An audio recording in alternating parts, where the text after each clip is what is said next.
Ano ang tunog ng letrang K? Letrang K, letrang K. Ano ang tunog ng letrang K? K, K, K, K, K. Ano ang tunog ng letrang K? Letrang K, letrang K.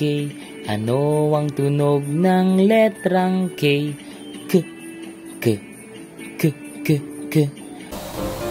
Mga bata, ngayon ay alam na natin ang tunog ng letrang K.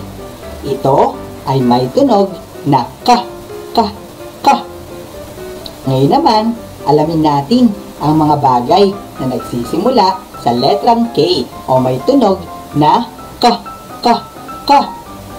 Una, ka, ka, kasoy. Ka, ka, keso. Ka, ka, kama. Ka, ka, kubo. Ka, ka, kabayo. Ulitin nga natin. Ka, ka, kasoy.